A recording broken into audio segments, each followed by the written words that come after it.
the squad, how is it organized politically? Because there is no like hazing to be part of the squad, or like some pledge. How do they meet? Is there a barrier to entry? Like, how do you see them actually working together, behind the scenes? Yeah, I asked Ilhan Omar that question toward the end of the reporting for the book, and I loved her response. She's like, there is no such thing as the squad, right? Like you are aware of this. I'm like, yeah, well, I'm writing a book about it, so we're just getting like just pretend for a little late for that.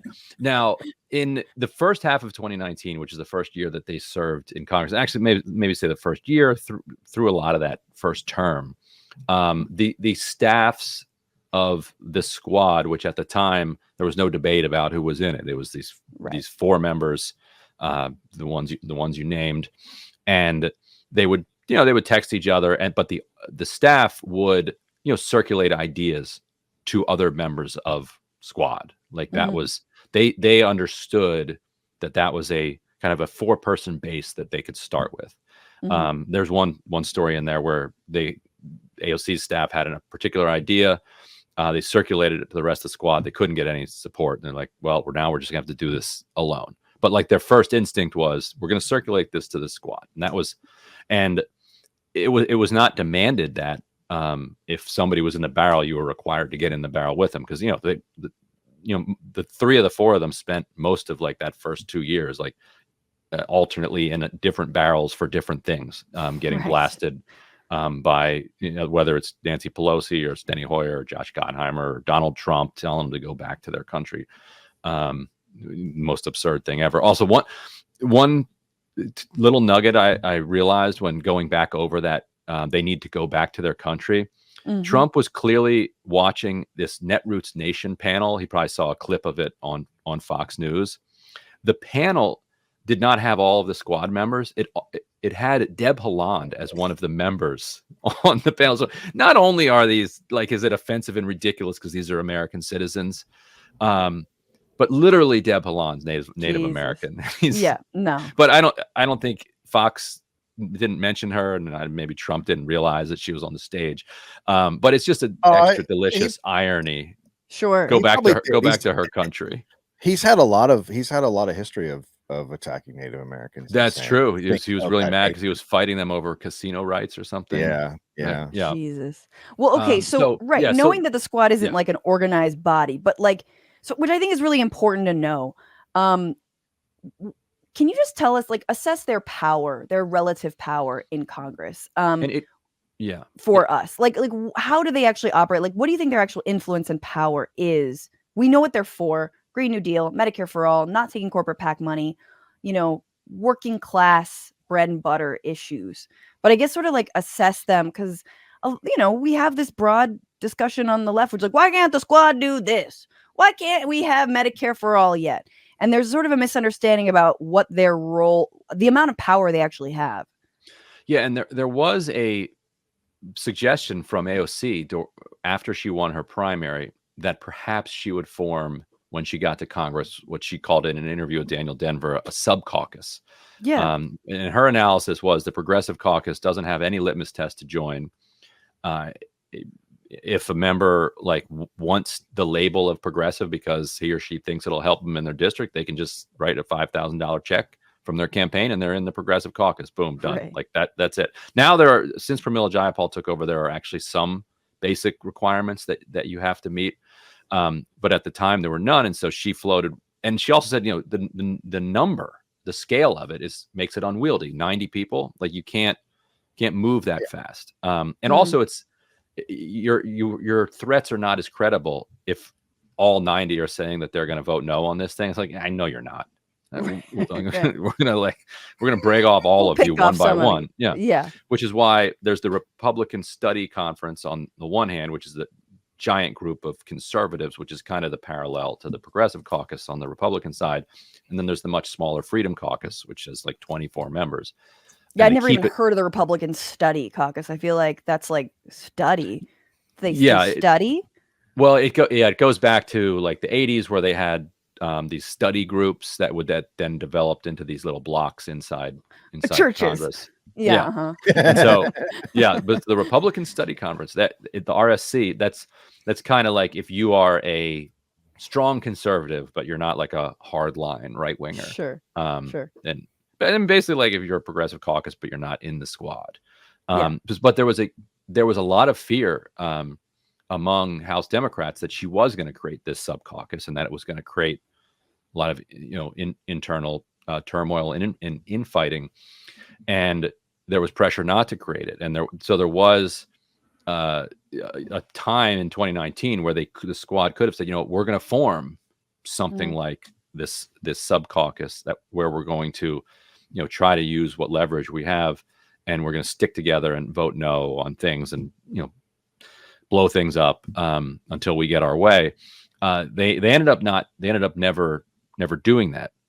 Now they put into practice that idea, if you remember, through that whole hold the line fight around Build Back Better, where they're saying we're not going to pass the infrastructure bill unless you also pass the climate and social spending bill. And the squad actually stuck to that in the very end, and they had to get Republican votes to pass the infrastructure bill through the House. But it's very difficult for progressives to build credibility around a threat to vote no, because usually they're like, well, there is some good stuff in here. And you want to fund the government or not? Right. The Freedom Caucus is like fine if there's a government shutdown. Yeah. They're not fine if there's a default and economic collapse, which is why they always blink in the face of the debt. Is that true? Is that actually true? The Freedom Caucus to me seems like they're crazy enough to. They still represent car dealers, and they do, like a lot of people with money. Specific that is, So when it gets close, they're big donors. Their actual people are like, are you crazy? Like, do you have any idea what this is going to do? The yacht leasers get mad. Yacht leasers lobby. So, but let's talk about that fight, because it does seem like the one time they really did flex their muscle was around Build Back Better, the president's plan, trying to make sure that they could use their vote as leverage to make sure that the Senate would pass Build Back Better, along with the infrastructure package. And remember that time, if everyone listening, I had to go back and read this chapter of your book and refresh my memory, that those would be voted on together. And then Pramila Jayapal basically got picked off by the president himself, saying, no, I swear I'll get Manchin on board with Build Back Better. And he didn't. And that didn't happen. Yeah. And Jayapal was sort of left, kind of left in the lurch. What do you feel like the lessons for progressives around that were? I remember seeing people like liberals on Twitter being like, how dare AOC withhold her vote? Yeah. They're so privileged and but anyway, what did you speak to folks from the squad or even Pramila herself? Like, what are some of the lessons they drew from their inability to successfully use their leverage to defend a very centrist president? And part of it flowed out of the strategy of, and perhaps there was no other strategy, but the strategy of saying, we are defending the president's agenda here. We are doing what the president wants us to do. And they had stared down the president a couple times. Like he came to the House, and Pramila asked Ron Klain, said, do not send him here. And if you do send him here, don't tell him that. Tell him not to ask us to vote for this thing, because we don't want to have to embarrass him. And so he didn't ask them. And so because he didn't ask them, then Nancy Pelosi's like, you guys got to vote for this infrastructure bill. The CPC was able to say, look, Biden didn't ask us to vote for this thing. So we're holding the line. And they held it for a very long time using that strategy. But that strategy sets you up for the obvious problem, which is that when the president does turn and says, well, no, I actually really want you right now, like today, to vote for this thing, then you've lost that, that leverage that you had. What Jayapal would say is that they held it so long that it kept the Build Back Better in play, and Manchin didn't actually walk away. He pretended to walk away. What he had been saying the whole time is that he didn't want to pass the bill now, that he wanted to do it later. He wanted to see how inflation went, etc. He even wrote in the Wall Street Journal, I want a strategic pause in the negotiations around Build Back Better. Pause. And he couldn't get it, so he created it by saying, I'm done, I'm out. But then the very next day, he was actually back in secret negotiations with Schumer.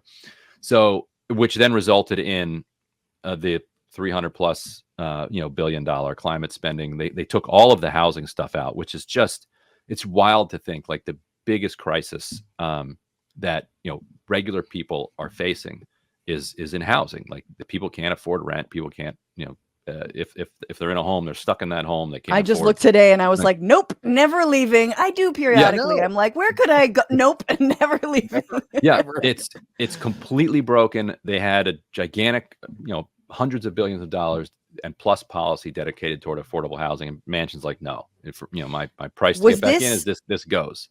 Was this in Inflation Reduction Act, or was the housing in the Build Back Better? It was in Build Back Better, and then when it became Inflation Reduction Act, that was one of the main things that plus the child care spending and the other care economy stuff Manchin kicked out. And so what you were left with was some social spending and then the climate stuff, which is not nothing. Like that. Mm-hmm. That could end up being multiple trillions of dollars if you if it does successfully leverage, as it seems like it is.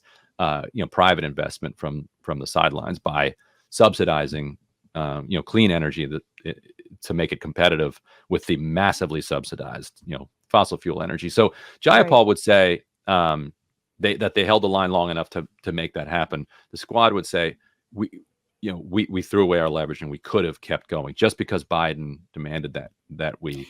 And Bernie, and according to your book, Bernie also asking them. Bernie got a pass from everybody on this. One thing I report in the book, as they're developing this 2-track strategy, it's all being put on the House, and Jayapal calls Bernie and it's like, look, this doesn't really make sense. Why is the Senate just going to send us this infrastructure bill? Like, you also agree with us. Like, you're also saying no infrastructure bill until we get the climate, social spending, housing, everything else.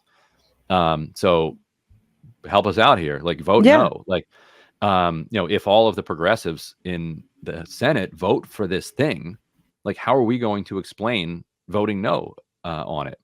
And Sanders said, I trust Chuck. Chuck said, we're going to leave it to the House. But of course, Chuck said, we're going to leave it to the House. Like, why would, where else does Schumer want that fight to be? Certainly not in the Senate. Right. And so then this, Jamal Bowman, for instance, got hammered in his primary last cycle, for voting no on the infrastructure bill. Of course he did. But I think it didn't work Bowman was really popular then. We'll see how he does post fire alarm and post polling the 7th. God, I think very fast. And also importantly, there's going to be redistricting, and Democratic leaders might try to screw him. But it didn't land then because it's like he's like a democratic socialist, and you're saying he's against spending on infrastructure. Like something about this 30-second ad is just not landing. Sure. What's going on, Frantifa? If you haven't already, subscribe to this channel right now. Hit that button. And also, you can become a patron and support the show every single week. Get access to bonus episodes and exclusive merchandise. Patreon.com/Bitchuation Room. Do